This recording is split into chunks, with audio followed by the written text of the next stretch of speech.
الحمدللہ والصلاة والسلام علی رسول اللہ اما بعد فاعوذ باللہ من الشیطان الرجیم بسم اللہ الرحمن الرحیم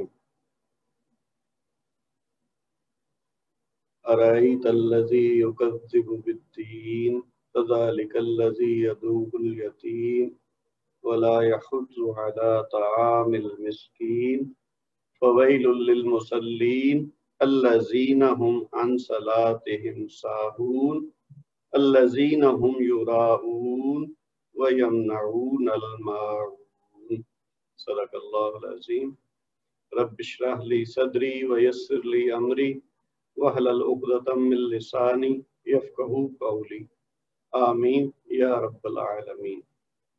السلام علیکم ورحمۃ اللہ وبرکاتہ۔ دوستو، ہم نے پچھلی کلاس میں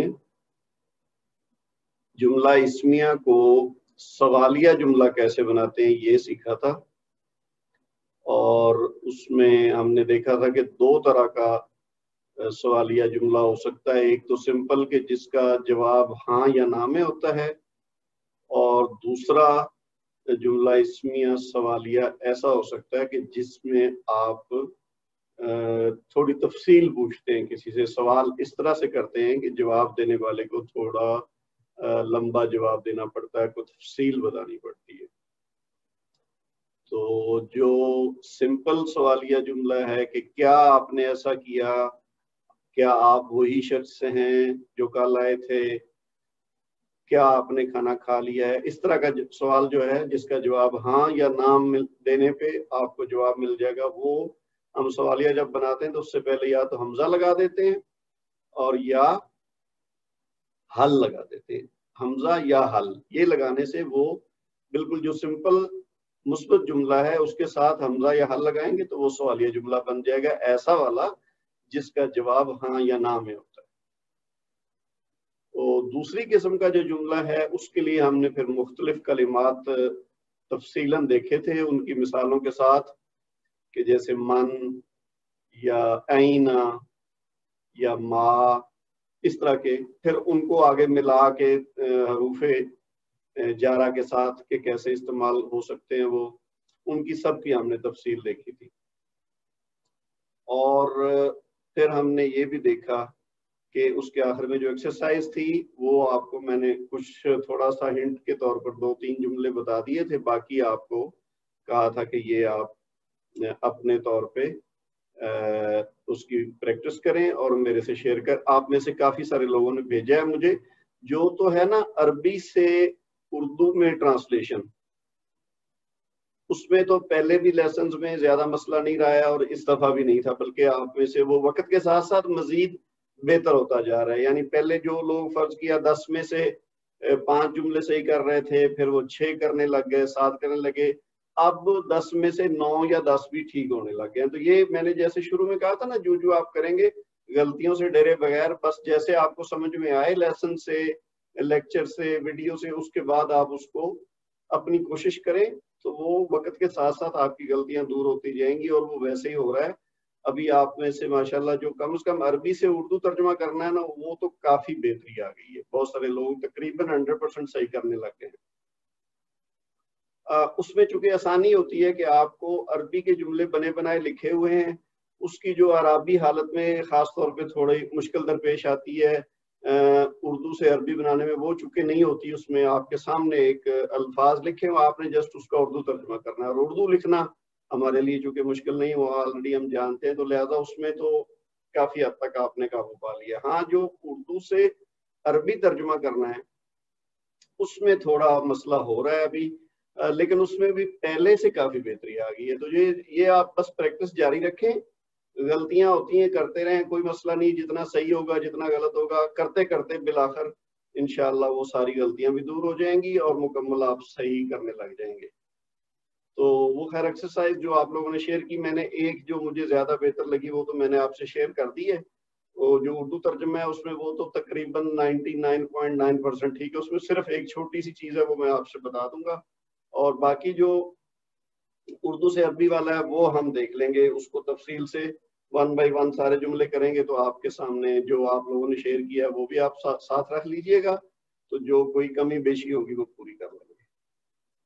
اچھا، اب جو بات ہے ہماری آج کے لیسن کی، آج کا لیسن ہمارا ایک نیا ٹاپک ہے اور وہ ہے اسماء موصولہ۔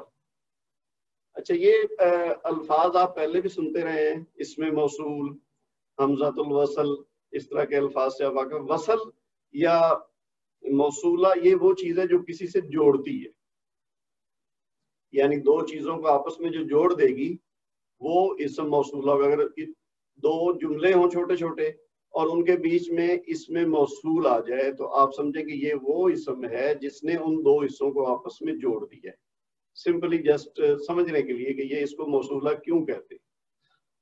اچھا، وہ کیا شکل ہوگی؟ پہلے آپ دیکھیں گے اردو میں ہم جس طرح بولتے ہیں نا، جو یا جس کا یا جن کا یا جن کی، یہ الفاظ ہم جوڑتے ہیں دو حصوں کو ملانے کے لیے۔ جیسے میں کہہ دوں کہ یہ وہ لڑکا ہے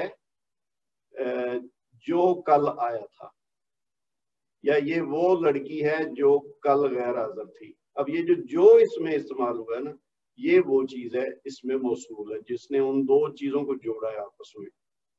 اسی طرح اور شکل اس کی ہو سکتی ہے کہ یہ کتاب اس کی ہے جس کا نام حامد ہے۔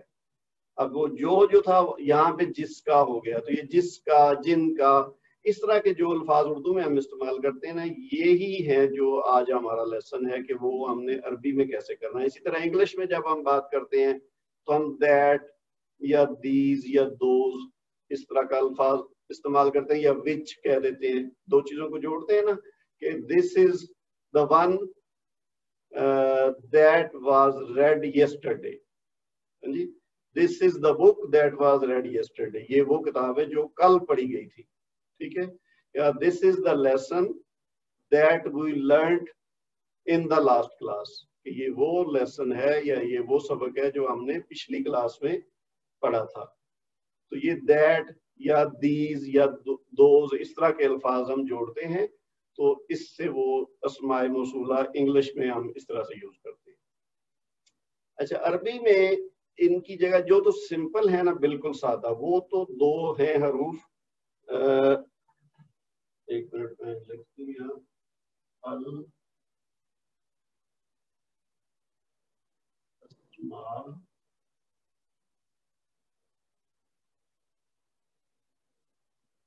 الاسماء الموصولہ۔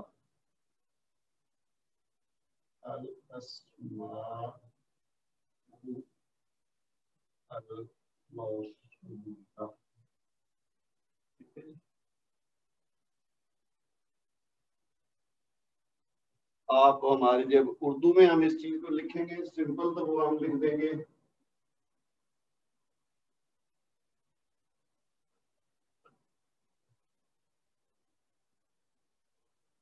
اسماء موصولہ، ہم اس طرح لکھ دیں گے، ٹھیک ہے۔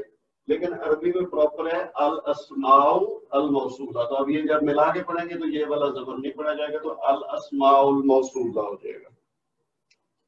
اچھا، اس میں جیسے میں نے کہا نا کہ جو سادہ ہیں وہ تو ہے، ایک تو ماں ہے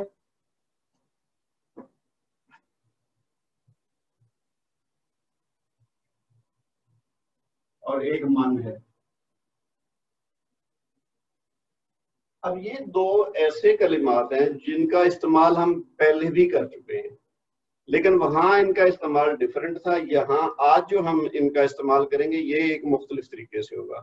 میں نے پچھلی کلاس میں بھی آپ سے بتایا تھا اور اس سے پہلے بھی کچھ بات ہوئی تھی ماں کے بارے میں، کہ ماں اب تک ہم نے جو سیکھے وہ تین طرح کے ہو چکے ہیں۔ اس کا ذکر میں نے پچھلی کلاس میں بھی کیا تھا، جس کا ہم آج تفصیل میں استعمال کریں گے، کہ ایک ماں سوالیہ ہوتا ہے، ایک ماں منفی کا ہوتا ہے، اور تیسرا یہ ماں موصوفہ ہوتا ہے۔ منفی کا کیا ہے؟ جب ہم نے ماں اور لائسا کا استعمال کیا تھا تو وہ منفی کا معنی دیتا ہے۔ جب کسی جملے کو مثبت سے منفی بناتے ہیں تو ہم شروع میں ماں یا لائسا یا ان لگاتے ہیں، اور پھر اس سے کچھ تبدیلی بھی آتی ہے، آگے خبر جو ہے وہ منسوب ہو جاتی ہے، مبتدا ویسے ہی رہتا ہے۔ تو ایک تو وہ ماں ہو گیا. پھر ہم نے پچھلی کلاس میں جب سوالیہ جملے بنائے تھے تو اس میں ہم نے ماں کا استعمال دیکھا تھا کہ ماں کا مطلب کیا بھی ہوتا ہے. تو بعض صورتوں میں ہم کیا کا معنی پیدا کرنے کے لیے یعنی جملے کو سوالیہ بنانے کے لیے شروع میں ماں بھی لگا دیتے ہیں. جیسے اس کی سادہ ترین مثال کیا ہے؟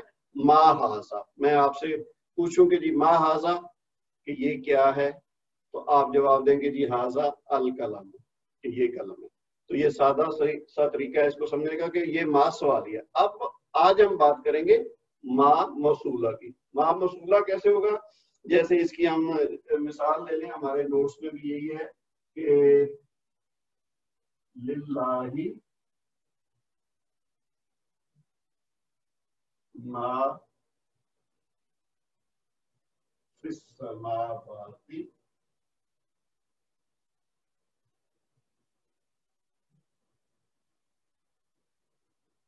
والارض. اب اس میں جو یہ لفظ آیا ہے نا ماں، یہ ماں موصولہ ہے، یعنی للہ ہی اللہ کے لیے ہے، فی السماوات آسمانوں میں اور زمین میں جو کچھ، یہ اللہ ہی کے لیے ہے جو کچھ ہے آسمانوں میں اور زمین میں.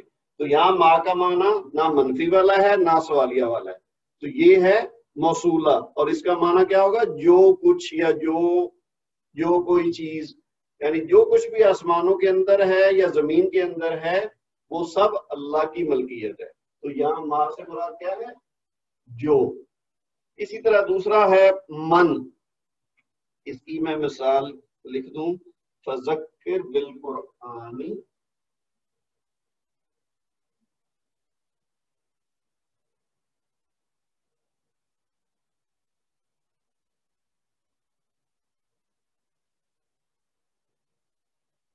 من یخاف وعیدی.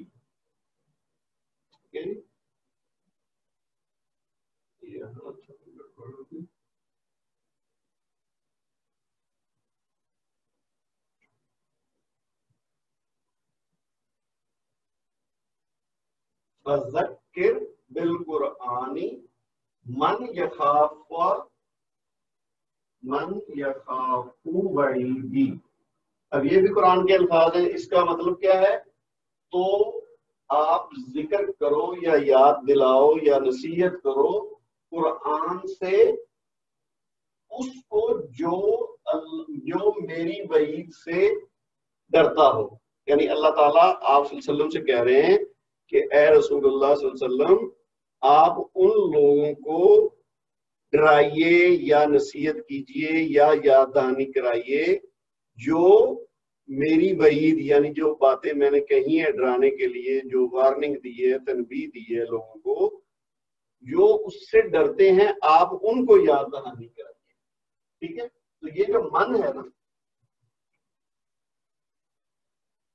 یہ یہاں موصولہ ہے، من موصولہ ہے. اچھا، من جس طرح میں نے ماں کی بات کی نا، یہ ہم اس کا استعمال پہلے منفی اور سوالیہ بھی پڑھ چکے ہیں. تو من کا استعمال ہم نے کوشچن والے جملے میں یعنی سوالیہ جملے میں بھی پڑھا تھا کہ من کا مطلب تھا کون. ٹھیک ہے؟ تو یعنی جیسے میں کہوں من انتا، آپ کون ہیں، تو آگے والا جواب دے کے جی انا اسلم مارانا کرم مارانا محمد، جو بھی اس کا نام ہے وہ بتا دے. تو من سوالیہ کے لیے بھی استعمال ہوتا ہے، لیکن اگر یہاں عام طور پر یہ جملے کے درمیان میں آئے گا، یہ موصولہ بھی اور من بھی ضروری نہیں ہے، شروع میں بھی آ سکتا ہے.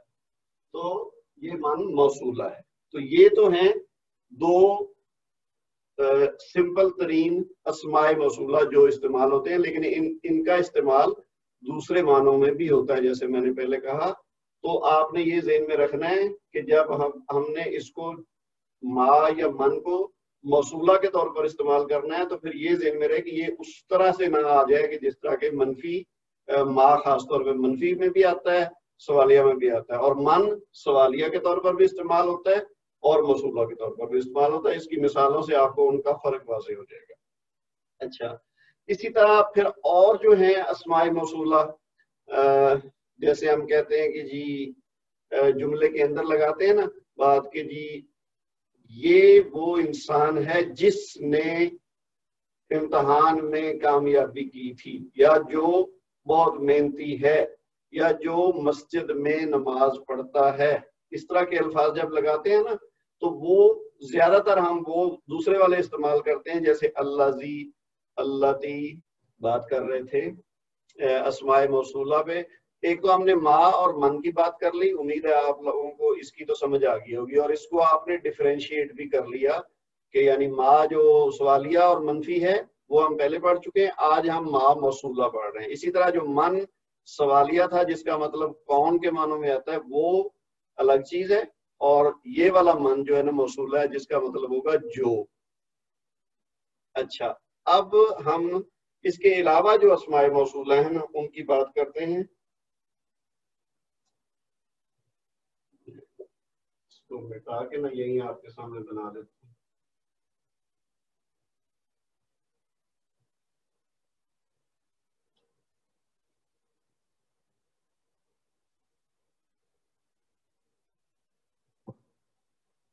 اچھا، اس میں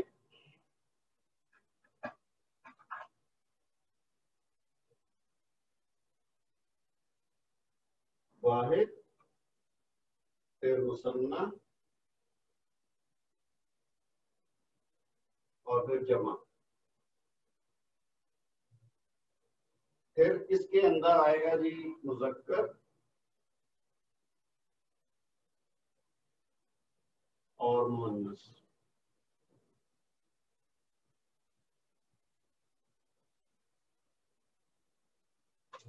اچھا، یہ الفاظ جو میں لکھنے لگا ہوں یہ آپ کے نوٹس میں بھی دیے ہوئے، یہ آپ کے لیے کوئی نئے نہیں ہوں گے، یہ زیادہ تر ایسے ہیں جانے پہچانے، ہم قرآن پاک میں ان کا اکثر پڑھتے ہوئے دیکھتے ہیں اور ہماری زبان میں بھی آسانی سے چڑھ جائیں گے، اس میں کوئی مشکل نہیں ہے. بس ان کا ہم نے اب استعمال سیکھنا ہے اور ان کے معنی سیکھنے ہیں. مثلا واحد میں ہے اللذی،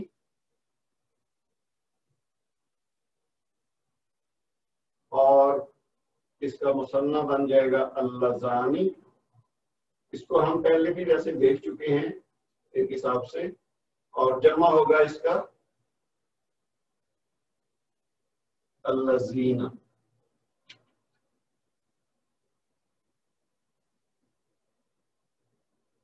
مؤنث ہے اللاتی، اور مثنیٰ اس کا بنے گا اللتانی اور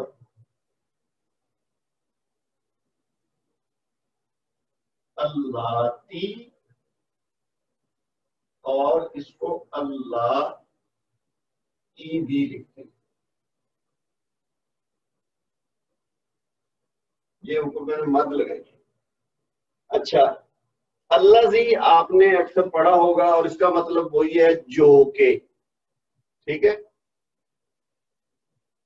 اور مذکر کے لیے الذی آئے گا واحد کے لیے، اور مؤنث کے لیے اللتی آئے گا. اگر مؤنث اسم ہوگا یا مبتدا ہوگا جس کی ہم بات کر رہے ہیں تو اللتی استعمال کر لیں گے. مذکر کی صورت میں الذی.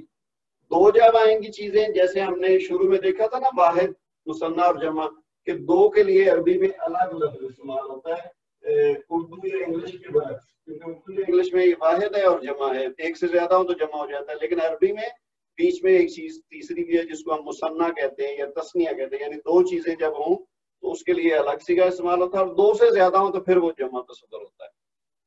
تو دو کے لیے کیا ہو جائے گا، اللہ کی جگہ اللہ زانی، اور مؤنث ہوگا تو اللہ تانی، اور جمع اللہ زینا کا تو بہت معروف ہے، آپ نے قرآن میں اکثر پڑھا. آج میں نے شروع میں جو سورہ پڑھی تھی ارائیت الذی، اس میں اللہ زینا 2 بار آیا تھا، وہ میں نے یعنی جان بوجھ کے وہی پڑھی تھی کہ تاکہ آپ کو یاد آ جائے. اللہ زینا ہم عن صلاتہم ساہون، ہے نا، ویل للمصلین الذین ہم عن صلاتہم ساہون.